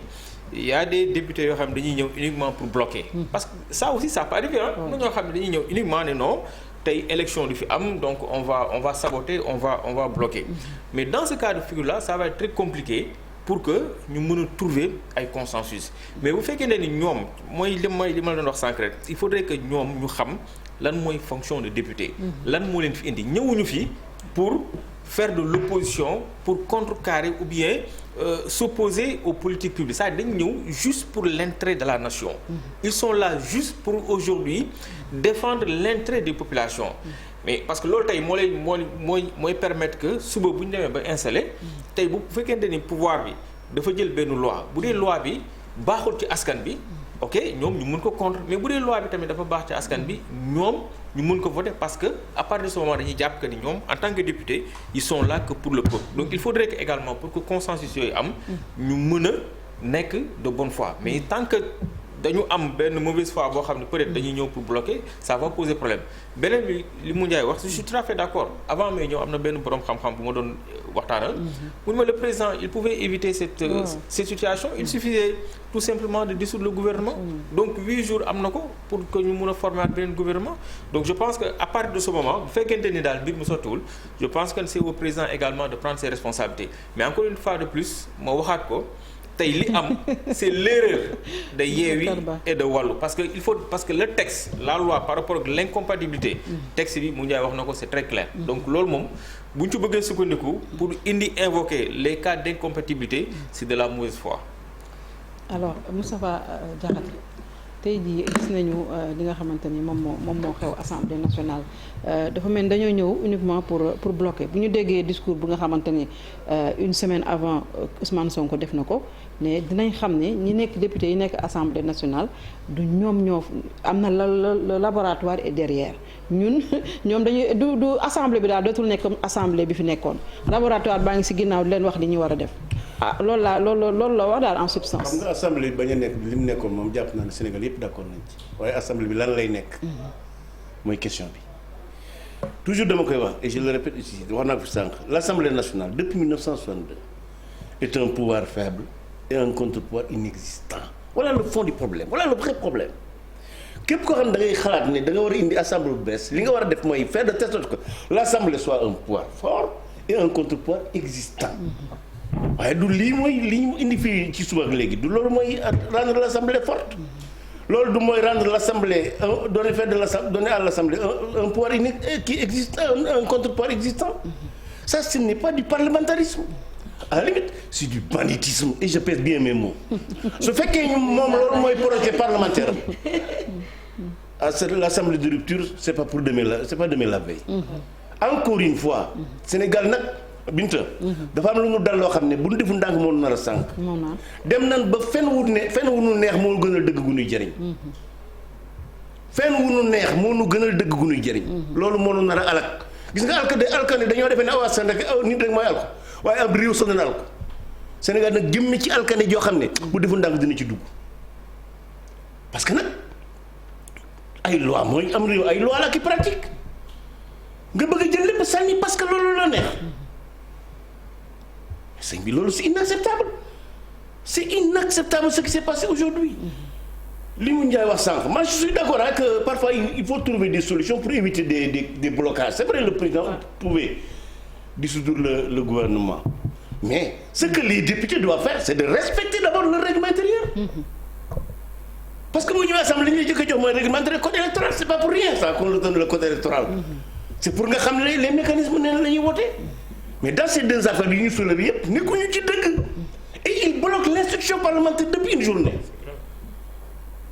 su di brut yi mais franchement su fekkente ne loolu mooy député assemblée bu bees Ousmane Sonko vraiment le pays mais est-ce que kon joxuñu raison quelque part Aminata Diallo à ceux qui disaient que vraiment bëgguñu cohabitation parce que cohabitation bu amoon. kon defe naa kenn dootul gouverner. si blocage la ñu nekk image bi déjà rafet xoolal y a les gendarmes dans les voilà. xam nga déjà waaw ñu ngi nii kon ñu delluwaat assemblée nationale. image bi rafet xam nga gendarme yi nii dugg fi biir assemblée. lii laa doon wax vraiment depuis ce matin ne sauf les gendarmes. dans tous les cas mënoo leen xëcc di génne député ça va pas. L'assemblée a les moyens pour les sortir. Moustapha Diakhaté xanaa ñu commenté ñu actuellement lii nii parce que dafa mel ni. mais ni blocage bi sax xam nga boo xoolee fois. man ma gis assemblée nationale. ay ñëpp dajaloo nii dugg à ce point là. vraiment ñëw taxaw fii parce que fii kenn amul droit taxaw fii. amul benn ak député. Mouride Ndiaye damay bëgg a fàttali toujours histoire parce que moi je suis historien de formation. waaw. en 1962 Senghor yónni na gendarmerie ñu génne député yi. yóbbu leen kër Lamine Gueye ñu wote fa loi. waaw waaye li garaaw mooy loolu. waaw. mais non xam nga ne 60 ans après on est obligé de recourir à la gendarmerie. oui. pour mettre de l'ordre dans la société. mais li gën mais nag bu ñu ko fàtte. ñi sooke lii. c'est waa Yewwi Askan Wi ak waa Wallu. parce que aussi bu ñu ko jaxasee. c'est-à-dire li waral lii ñoom la parce que ñoo def lu dul dëgg depuis ce matin. bloquer le fonctionnement de l'Assemblée nationale. sur des bases yoo xam ne c'est des bases illégales ñoo nekkul ci dëgg du point de vue la pratique parlementaire. kon lii bu amee ni ñëpp Sénégal yi xam ne lii waa Yewwi ak Wallu ñoo ko indi. et ça me fait mal que le Parti démocratique sénégalais puisse être associé à ça. Un parti qui a gouverné le Sénégal pendant 12 ans. Qui puisse participer à cette chose-là. C'est inacceptable. Ça ressemble à du sabotage. Ça, c'est du sabotage. C'est-à-dire que ces gens-là, ils savent, ils voulaient la cohabitation, ils ne l'ont pas eu. Heureusement qu'ils ne l'ont pas eu. Parce que ñi bu ñu amoon cohabitation, Sénégal dina am coup d'état. li amoon Niger dina fi am. parce que la présidence dina bëgg a tukki ñu ne ko doo dem. loolu moo amoon Niger ñu coup d'état. Mais Ghana, la majorité est beaucoup plus serrée que celle du Sénégal. C'est 138 députés contre 137. Gambie. C'est plus serré et pourtant Gambie ak Ghana ñu ngi liggéey. mais parce que ay nit dafa nekk mais cette nouvelle opposition là je vous dis gis nga li ma gën a métti Sénégal boo loolu ñu mujj ñëw yées et ça c'est extrêmement grave lii bu ko benn Sénégal nañ ko naqarlu nañ ko ñaawlu mais ñi ko indi mooy Yewwi Askan Wi ak Wallu. en fait mooy gis nga Binta mooy sens de la responsabilité bi ma la doon wax sànq c'est-à-dire que bu ñuy dem assemblée nationale nañ xam ni que. Boubacar xaar ma jël Alassane mu expliquer ñu ce qui se passe déjà. il est en direct Alassane. Binta. bëgg nañu xam lan moo xew nii actuellement. assemblée jamono jii nii présidente ba def appel comme ni ko règlement intérieur assemblée nationale maye ci blocage bu amee ne nañu takk der yi mooy force de l'ordre yi nañu ñëw génne ñi nga xamante ni ñoom ñoo tere yëpp yi avancé moom moo nekk di xew ci jamono ji nag gis nga ko député yi pare ci kujje gi Barthélémy Dias ñoom maire honorable Babacar Mbengue ak ñeneen ñi nga xamante ni ñoom ñoo nekk Yewwi Wallu ñu ngi taxaw ne duñu kon situation baa ngi noonu Binta Diallo mu nekk situation bu compliquée bi ñu doon xaar parce que depuis suba ba léegi c'était justement ñu ngi doon sentir li nga xamante ni moom moo nekk di xew ci jamono ji parce que ça ne bougeait pas ça n'avançait pas mënul woon demee neneen lu dul nii parce que tout simplement ku ci nekk si ñoom mooluwul keneen ki opposition bi dafa ne voté du fi am te ñeneen ñi nga xamante ni ñu ngi nekk ci pouvoir bi nee nañu ñoom vote bi dina am parce que opposition bi dafa jàpp ni nguur gi li ñu bëgg a def moom mooy jalgati falsifier tricher ba ñu li nga xamante ni ñoom bëgg nañ ko ñu am ko te ñoom ku ci gis nañu du am te ñu ngi ko bëggoon jaarale ñoom ku jege dañu jàpp ni nguur gi foofu la ko bëggoon jaarale muy ci wàllu bulletin yeeg li ñu mel gis nañ centre ki nga xamante ni moom mooy Barthélémy Dias ak micro bi nga xamante ni xëcc na ko mooy micro présidente ak jamono ji séance bi di Aïda Sow Diawara pour xëcc micro bi ne du woote ñu continuer li mais dafa mel ni gendarme yi dugg nañu de Alassane ñoom ñëpp ñu ngi ci biir dafa mel ni gendarme yaa ngi noonu di dugg si gendarme yëpp dugg nañ ñu ngi woote renfort sax pour ñu ngi wàccee ñoom Barthélémy Dias ñi nga xam ne ñoo nekk fële au parloir mais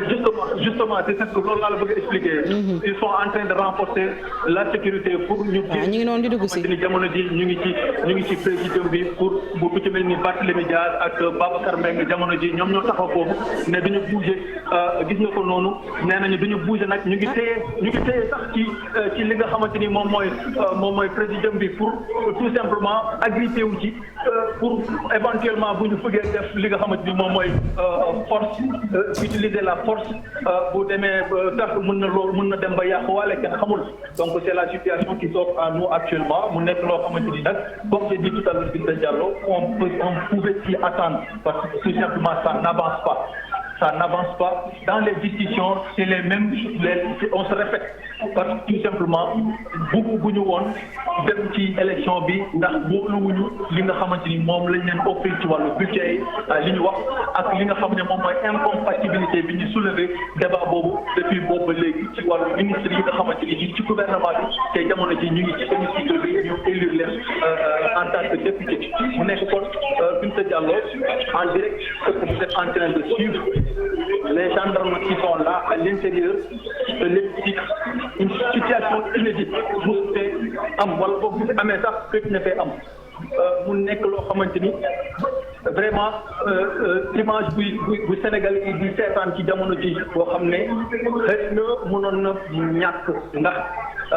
li nga xamante ni moom moo waroon xew tey yomb na woote la pour tabb ki nga xamante ni moom mooy jiite buñ ci weesoo ñu mën a jublu nag ci jël constituer les commissions ak yi ni mel donc waroon na mën a jàll facilement sans pour autant ñu mën a assister à des scènes du genre mais malheureusement gis nga ko la gendarmerie est en train de renforcer sa sécurité hémicycle bi pratiquement fees nañ fi del les verres bleus ñu ngi fii donc mu ngi noonu bind yàlla la. waaw Alassane xanaa nga nekk rek en repérage pour lu fa mën a xew rek nga daal di duggaat mu Ndiaye Cissé gis nga ko mi ngi mel ni ñu ngi ba assemblée dafa nekk en état de siège gis nga les bérets bleus ñu ngi doon ci biir assemblée bi. xam nga ñun pour évacuer 1962 ju dugguñu woon. dëgg yàlla waaw. bi histoire Senghor di am ak Mamadou Dia. ay nettali lañ ci am. waaw c'est bien de le rappeler parce que ça veut dire que 62 wax léegi ça fait combien de temps ça fait 60 ans après. l'histoire force de l'ordre yi di ñëw di intervenir ci affaire vote ou loi ci Assemblée nationale. Ça veut dire que Sénégal dafa mel ni démocratie dañuy def un pas en avant un pas en arrière wala un pas en avant 100 pas en arrière parce que lii dafa ñaaw et les responsabilités sont partagées. Sont partagées parce que le comportement des députés dans leur majorité parce que moi je dis fii bu ñu fi ñëwee toog moi je vois le député je vois pas député Yewwi wala député Benno Bokk Yaakaar si une fois que ñu fal leen ñu ñëw fii vraiment dañu war a gis des députés du peuple. Absolument. On a toujours dit oui Assemblée nationale majorité mécanique donc c'est des députés de Macky Sall wala c'est des députés de Ablaye Wade wala c'est des députés Senghor ñoom tamit waa Yewwi waa Wallu aussi bu ñu ñëwee fii war nañu bañ a nit ñi sentir ne c'est les députés de Yewwi wala de Wallu wala de leneen. Idem pour les députés de Benno Bokk Yaakaar. Moi je pense que aujourd'hui aussi comportement wu députés yi dañ leen war a réinterroger. On a des députés parfois yoo xamante ni toujours déception la ñuy indi ci Sénégalais yi au niveau partout nag ci côté majorité comme pouvoir ñun on pensait que avec ça dina am dialogue bu sincère dialogue bu apaisé dialogue boo xam ne aussi dialogue bu gentleman agreement lay indi boo xam ne ay élégance moo ci am. loolu war ngeen ko waxtaanee dans le dialogue politique ñu am au moins ñu changer le mode d'élection parce que tant que mode d'élection bi changé wuñu ko mais loolu xam nga nee naa la loolu yëpp bokkoon na ci ay propositions de réforme. dafa mel ni local yi rek ngeen si pourtant même élection yi même profilu député dañ ko war a xoolaat. c'est ça. aujourd'hui ñun statut député profilu député. mais n'importe qui ne peut pas être député. Député responsabilité bi mu am d'abord sa mission de représentation ci mission bi mu am ci ay fonction d'abord de législation mais di voter ay lois yoo xamul contenu bi c'est un problème. beneen fonction bi fonction de contrôle. mi ngi defanteeg gendarme mi ngi. mais du doole lañu war a gérer assemblée aussi. je pense que aussi dugg gendarmerie c'est un échec pour l'État. je crois que Assemblée nationale d'abord et avant tout. lieu de dialogue la c'est le lieu par excellence de dialogue entre les forces waruñu foon yegg si fii moom c'était vraiment mënoon na mu am benn député buy perturbé mu am benn gendarme bu ñëw génne ko xool mais à ce niveau là je crois que c'est scandaleux c'est honteux pour tout le monde lii moom lii cette scène là nañu bu ñu ko fàtte mu la responsabilité incombe à Yewwi ak Wallu ñoom ñoo war a lii. Maintenant, le règlement intérieur de l'Assemblée nationale est très clair. Voilà ce que le règlement intérieur dit. Le président, aujourd'hui, moi, président du bureau d'âge, seul a la responsabilité de l'Assemblée, de la police de l'Assemblée. Il est chargé de veiller à la sûreté de l'intérieur de l'Assemblée. Il peut, à cet effet, recourir à la force armée. Et toutes les autorités dont il juge le recours nécessaire, cette réquisition peut être adressée directement à tous les officiers et fonctionnaires qui seront tenus d'y déférer, immédiatement, sous les peines prévues par les lois article 3 nangam. Ça c'est dit aujourd'hui. Su ko neexoon mu wax général Moussa Fall. mu indi la LGI de Mbao. ñu génne député yi ci biti def élection yi. et c'est ce qu'il doit faire. mais dafa mel noonu la ñuy def nii de. loolu la war c'est-à-dire ñoom li fi nekk nañu jëli LGI de Mbao. fii bari na de. dégg nga wax LGI de Mbao la ñu jël mais parce que non xam nga lii gis nga Binta on est en train de jouer avec le feu au Sénégal. vraiment lii moom c'est pas une belle image. mais soo bi non bu ma wax loolu xam nga man li ma wax lii waxuma ko. damaa ñëw fekk assemblée nationale c'est une loi de la République. qui a été votée par le Parti socialiste. mais même ça. dégg nga la c'est-à-dire que ça c'est une loi de la République. Senghor kenn gënu ko humaniste. mais il sait que dafa am di jamono ba accès fenn da ngay jël ses responsabilités assumées. dégg nga la mais ñii ce qu'ils ont fait c'est inacceptable. c'est inacceptable. pourquoi ils viennent prendre le président de l'Assemblée nationale du temps. foofu député dafa war a dugg. mais c'est grave moo tax man je demande kii na mu tudd président de séance bi na recueillir le général Moussa Fall mu indil ko la LGI de Mbao parce que ñii c'est des voyous c'est pas des députés c'est des voyous. non je suis pas d'accord Moussa Fall yow mer nag. non président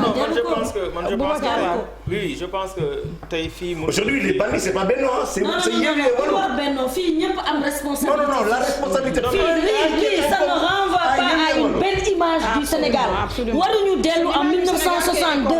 Senghor dem na yàgg na waruñu fa dellu suñu gàcce la ñun ñëpp suñu échec la ñun ñëpp dialogue dafa man xam nga fan la problème bi am man maa ngi fàttaliku l'image que m'avait donné la Covid bi Khalifa Sall nga xam ne yow président moo la tëj ñaata weer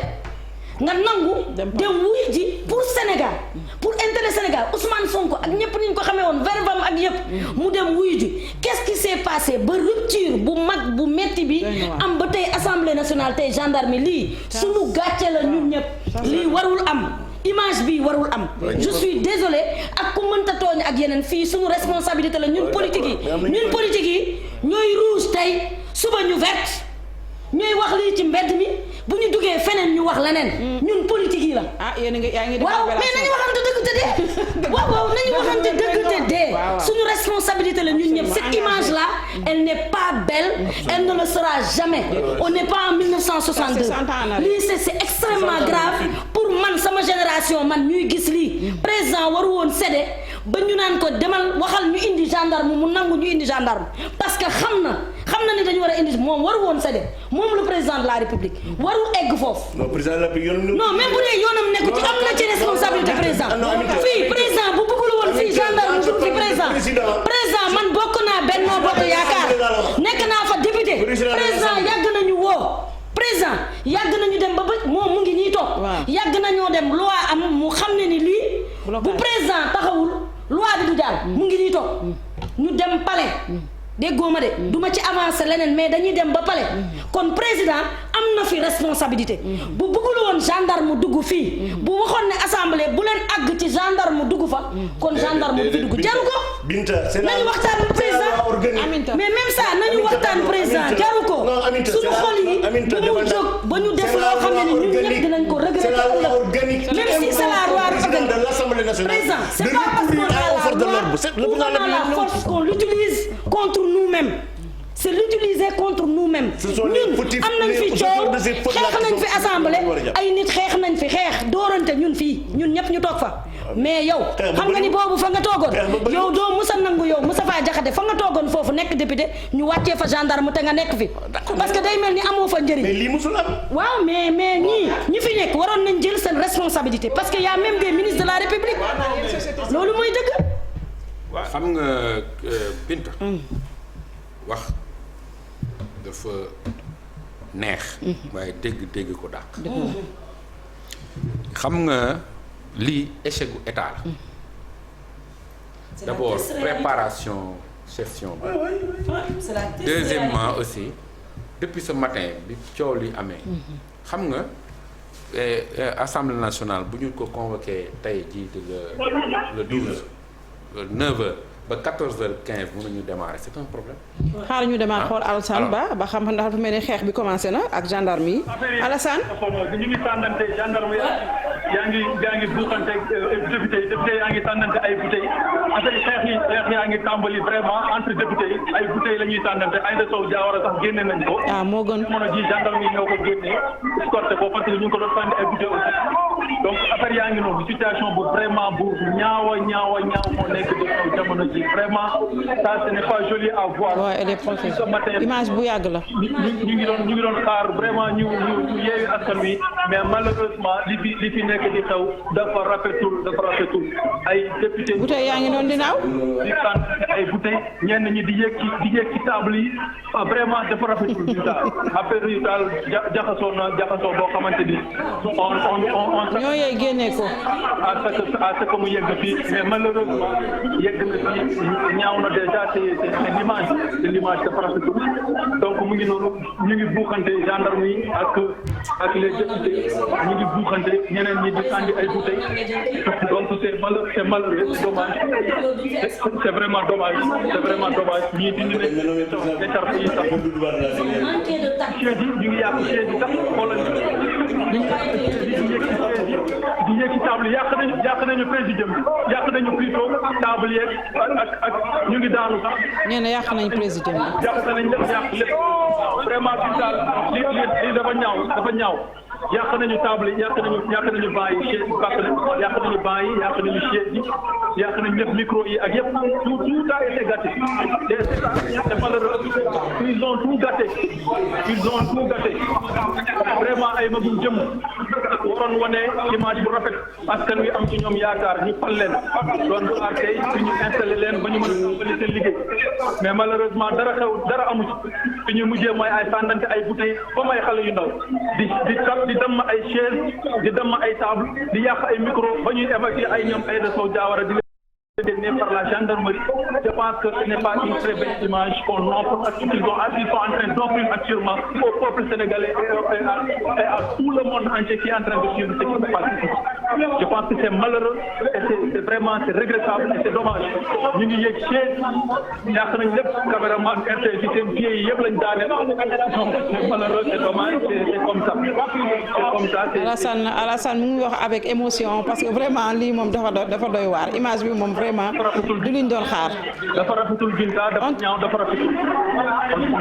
on pouvait s'attendre à plus joli que ça di toj ay chaise yàq nañu lépp hémicycle bi yàq nañ lépp on ne peut pas continuer les travaux dans ces conditions parce que yàqu na ba pare je pense qu'on ne peut pas continuer parce qu'ils ont tout gâté ils ont détruit les chaises ils ont détruit les tables donc hémicycle bi table yi wër yi moom la ñu yàq donc du coup c'est dommage c'est malheureux. Alassane est-ce que génnee nañu évacuer nañu tout le monde finalement parce que lu mel ni image yi kii na. non évacuer ñu ñëpp ñenn ñi ñoo génn évacuer ñu ñëpp. évacuer nañu ñëpp. ñeneen ñi ngi taxaw ci hémicycle bi ak la gendarmerie qui essaie de faire revenir l'ordre mais c'est très difficile ñu ngi jéem a faire revenir l'ordre mais c'est très difficile ils commencent à se calmer Aïda Sow ñëwaat na elle est en train de s'asseoir avec les documents à côté d'elle donc je pense que l'option c'est de continuer les travaux mais ce qui se passe actuellement malheureusement dafa rafetlu et s'ils veulent continuer comme ça les travaux je pense que dina métti lool parce que déjà consensus amagul gendarmerie mujjul évacuer les députés yi doon opposé wu mooy les députés de l'opposition ñi nga xamante ne jàpp nañ ne jamono ji ni ci luubal lañ jëm par rapport ak question yi ñu soulevé y a pas eu encore quelque chose boo xamante ni génne nañ ko pour mun a prouver le contraire deuxièmement aussi mënuñu leen évacuer parce que ñoom ils sont là debout te ñoom dañu fas yéene bokk ci travaux yi parce que c'est des députés élus donc la seule option mooy ñu continuer les travaux bu ñu ko naree continuer comment est-ce que ça va se passer je pense que ça va être très difficile parce que avec cette tension qui règne ci hémicycle bi je pense que ça va être très compliqué pour ñu continuer ko ñu ngi yuuxu donc c'est dommage Aïda Sow mu ngi jël la parole on va écouter. waaw est-ce que mën nañu am li Aïda Sow di wax ñu dégg ko. mënagul wax sax parce que actuellement maye guñ ko pour mu wax il y a 3 gendarmes à côté d'elle ñu koy supporter. elle est vraiment fatiguée. donc pour mu yëkkati. épuisée. Ah bon. on n'entend rien du tout parce que mënul wax ba ñu dégg les gens n'écoutent pas il y a l'autre député qui l'empêche de parler gendarme un peu boobu mooy je pense que c'est Ahmed Aïdara j'ai pas bien regardé mais je pense il est de dos dégg ko ba kanamam mais je pense que Ahmed Aïdara moo ko doon bëgg a tere wax gendarme yi bloqué ko ba mu dellu ba insulté lui c'est Ahmed Aïdara moom Ahmed Aïdara gendarme yaa ngi ko téye ko plus ñu delluwaat ci gannaaw moom moo doon tere Aïda ko wax delloon nañ ko taxawaat na donc ñu ngi xaar. mais Ahmed Aïdara mooy tere Aïda Sow wax jàpp nañ ko. ñu ngi ko jàppuñu ko mais dañ ko téye. ñu yëkkati loxo sax ñu yëkkati loxo pour empêcher Aïda Sow qui fait toujours à faire passer son message. Elle a le micro entre ses mains mais malheureusement pour faire passer son message c'est tout à fait un problème. Les gens ne s'écoutent pas. dañu dégluwante wuñu donc c'est un désordre Binta c'est un désordre. Aïda Sow est choquée. Elle a l'air choquée en tout cas. C'est vraiment un désordre qui règne actuellement. damm nañ table yi damm nañ chaise yi donc c'est un désordre c'est malheureux. nañu ñaan yàlla mu bañ a am ay blessé ak yooyu. askan wi Binta Diallo li ci gën a metti alal askan wi lañ koy defaraate loo xam ne mënoon na dugg feneen jafe-jafe yaa ngi fi bëri loo xam ne li ñu jàpp li ñuy damm ay table yi ñu damm ak yeneen dañu àndaat jëlaat alalu askan wi dépenser des millions pour defar ko des millions yooyu mënoon na xëcc ci ñaa xamante ni jamono ji ñu ngi ci ndox di seetaan télé taluñu télé ñu ngi ci leneen ak leneen donc Binta c'est malheureux c'est dommage. dama régi ñu taalal ñu defal la. c'est dommage c'est ça branché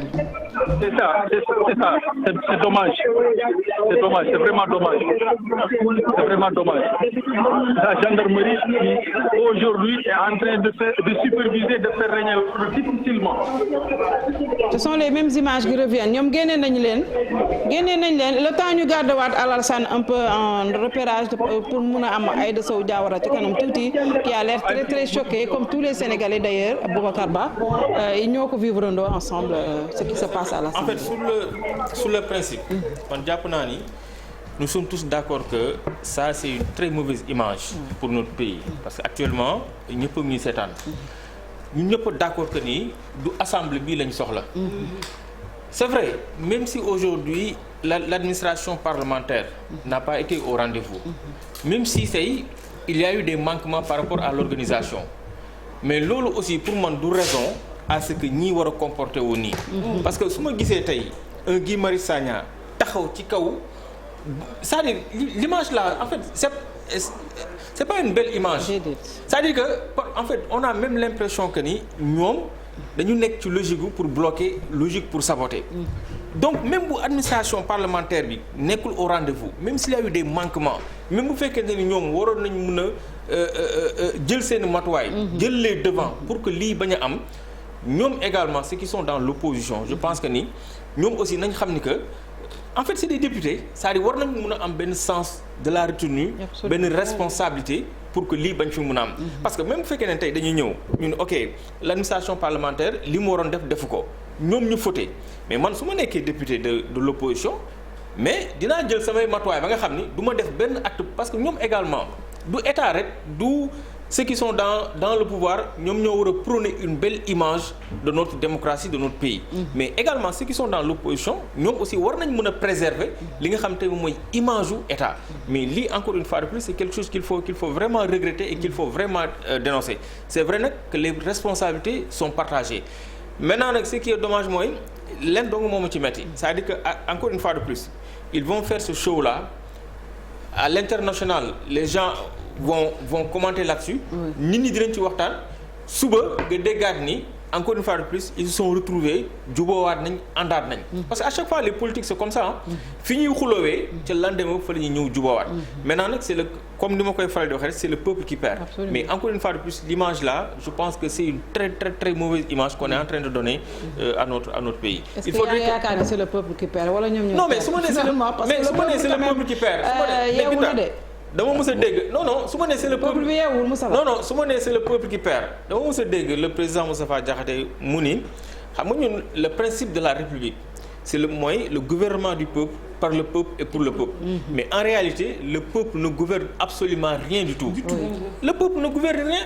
peuple bi kañ la leen di convoquer jeex na bu ñu élection yi jeexee dem na donc doo leen gis ci dara parce que bu ñu wax le gouvernement du peuple par le peuple et pour le peuple ça dafa war a mën a am ay passerelles yoo xam ne tey dinañ mën a permettre le peuple ñu fay mën di gisee di mën di benn passerelle boo xam ne dinañ fa mën di jaarale li nga xam te mooy seen mooy en fait mooy seen doléance yooyu mooy nar a indi comme yi fi xewoon le 23 juin rek peuple bi bu ñu leen faalewul bu yàggee ñu mais en tout cas ñu nangu seen lii je pense que parce que ñoom tey ceux qui sont dans l'opposition man su ma jàppee que ni ok man lañ tooñ même bu fekkonte ni ñoom la ñu tooñ sax man dinaa am benn retenue boo xam ni parce que damay sàmm ni tey actuellement finalement damay sàmm dafa mel ne ñu ngi voté de dafa mel ne ñu encadré nañu le vote. mais lii delluwaat assemblée bu ñu mënee am Alhassane Ba. le temps ñu am Alhassane Ba kon commencé nañu le vote encadré par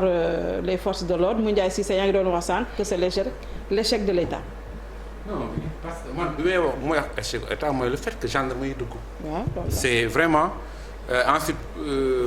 tâtonnement bi ci préparation bi ci kii mais je pense que les responsabilités sont partagées opposition comme pouvoir xam nga dañoo yàgg wax dañu bëgg des députés du peuple c'était l'occasion à Yewwi et à Wallu de montrer que ñoom c'est des députés du peuple parce que y a dans ce qui se passe am na ay scènes yoo xamante ni c'est dañ ko war a ñaawlu mënoo porter l'écharpe nationale ba pare détruire le bien public c'est à dénoncer c'est scandaleux nga ne député nga porter l'écharpe nationale di détruire le bien public mais loolu moo tax ma ne dañu war a xool aussi profilu député n'importe qui ne doit pas être député dans ce pays parce que tey jii xale yi ñoo waroon di détruire mi ngi en direct maa ngi ñëwaat ci yow Moundiaye Alassane. waaw Binta dafa mel ni reprendre nañ le vote. ñu ngi voté léegi difficilement dañuy voté gars yi di biir gendarme yi mun a jàll parce que ñeneen ñi dañ leen di jéem a bloqué donc du coup c'est devenu extrêmement compliqué pour tout le monde tu vois dañuy jàpp ne xëcc député yi. bu ñuy bëgg a voter sax c'est tout à fait un problème parce que gendarme yi mu ngi yàq urne bi jël na urne bi. Wéjif joxaat ñu les images ñu ngi yàq urne yi. yàq na yëpp mu ngi toj table yi mu ngi toj table yi di ko fàdd am na député buy toj table yi di ko fàdd. waaw finalement vote du am de. table yi finalement vote du am. mu ngi yàq table yi di ko toj yàq na lépp ñu ngi koy téye di ko toj mais apparemment il est très énervé parce que tout simplement vote bi xam naa ne li mu tàmbali moo ko métti ni ñu koy defee ay defoo moom mu ngi continuer di woo ay tur ñoo xamante ni ba léegi sax mënuñoo yegg ci urne bi ba dugal seen bulletin donc du coup c'est compliqué Binta mais kon finalement est-ce que vote Farba mu ngi def signe Aïda Sow Diawara pour mu continuer di def appel mais ñi ñuy woo malheureusement mënuñu dem pour dem dugal seen. xoolal c'est ça le malheur. ñu ngi leen di woo mais mënuñu dem gis nga député yi ñu ngi xëcc ñu ngi bëgg a pour daaneel urne bi. ñu ngi wax mais man sat bu ma reetaan loo c'est dommage. xoolal lii. li ci xew ndeysaan dafa triste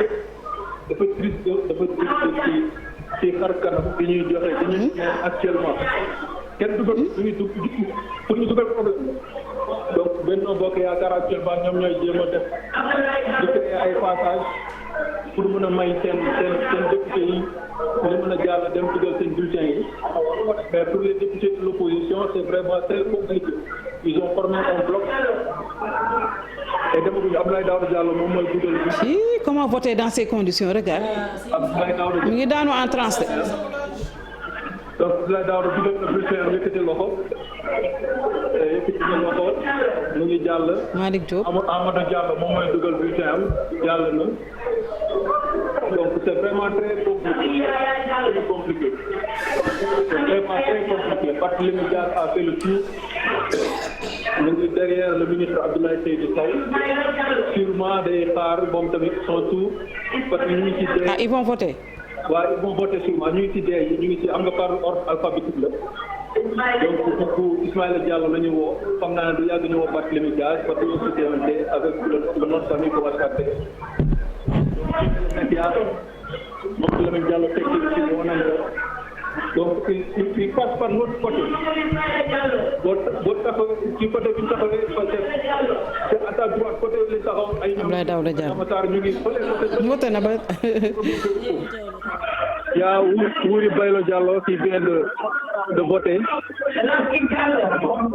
Honorable Wuri voté na ba pare romb na dem.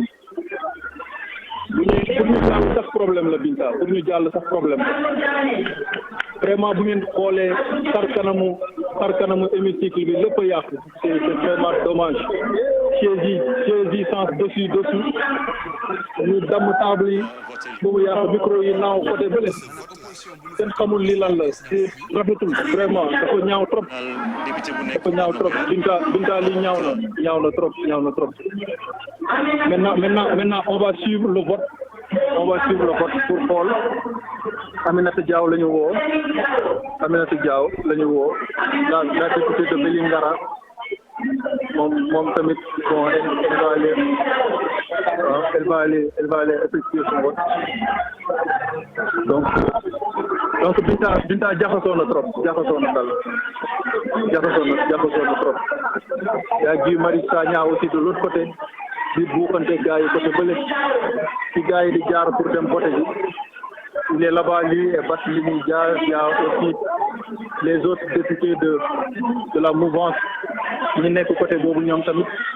donc ku ci nekk day bëgg a bloquer day bëgg a créer benn bloc boo xamante ni pour que seen nit buy ñëw di voter ñu mun ko xajal buuxante ba xajal ko mu am yoon boo xam ne dina mën a dem pour effectuer le vote donc c'est la stratégie bi ñu teg stratégie boobu la ñu teg sûrement dina métti lool en tout cas daal Aïda Sow moom mu ngi enchaîner tur yi rek xam naa ne il faut faire en sorte que lépp gaaw benn yoon comme que la gendarmerie est déjà là pour assurer la sécurité donc loolu la buukante bi daal métti na de l'autre côté daal buukante bi métti na trop waaw ñu ngi mbéjante dindi na greffage yi ñu ngi dóorante ay député yu jigéen la ñu ngi xeex bu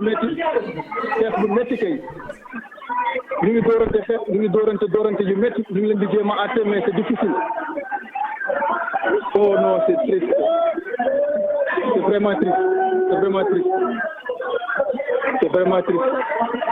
oh li ñaaw na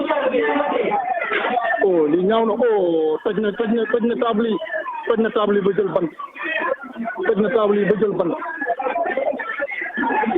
table yi ba jël bant Binta li ñaaw